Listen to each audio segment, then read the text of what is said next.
tanggung jawab kita yang berikutnya. Tadi yang pertama, memastikan kita melakukan yang terbaik yang jadi bagian kita.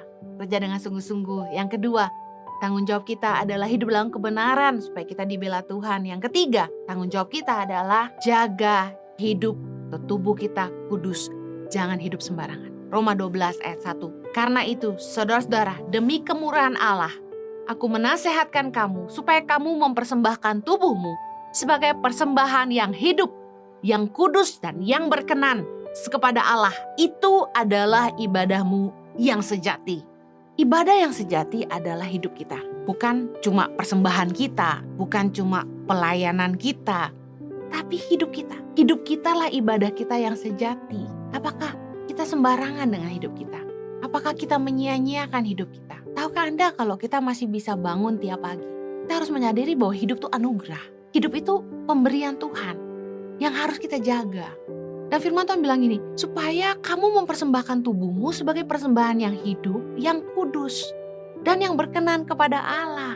Ada orang yang rajin ke gereja, hafal banyak firman Tuhan, tapi hidupnya sembarangan. Dia gak jaga hidup kudus. Zaman sekarang gitu lah ya, kata kudus tuh makin jarang terdengar. Orang gak bahas lagi tentang bagaimana jaga kekudusan, karena segala sesuatu yang harusnya gak boleh sekarang dianggap wajar.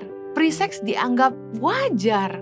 Banyak anak-anak Tuhan yang dipengaruhi oleh gaya hidup dunia, film, sosial media, idola-idola mereka, artis-artis, gaya hidup mereka yang duniawi banyak diadopsi oleh orang-orang percaya. Semua anak-anak mulai ikut-ikutan, dan terutama anak-anak muda, sampai orang gak tahu lagi batasan apa yang kudus dan apa yang berkenan kepada Tuhan.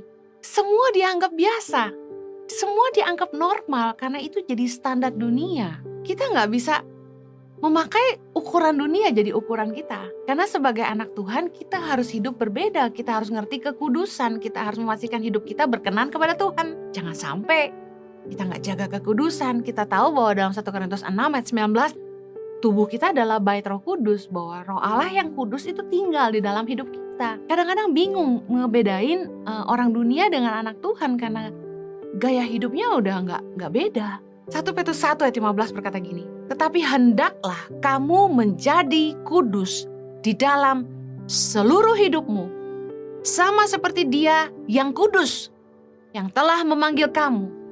Sebab ada tertulis, kuduslah kamu, sebab aku kudus.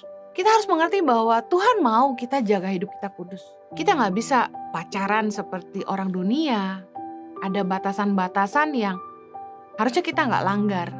Ada nilai kekudusan, ada nilai penghargaan dalam hubungan. Bahkan perkataan kita, anak-anak Tuhan udah mulai adopsi bahasa-bahasa dunia gitu, yang mereka pikir biasa semua orang ngomong kayak gitu. Enggak.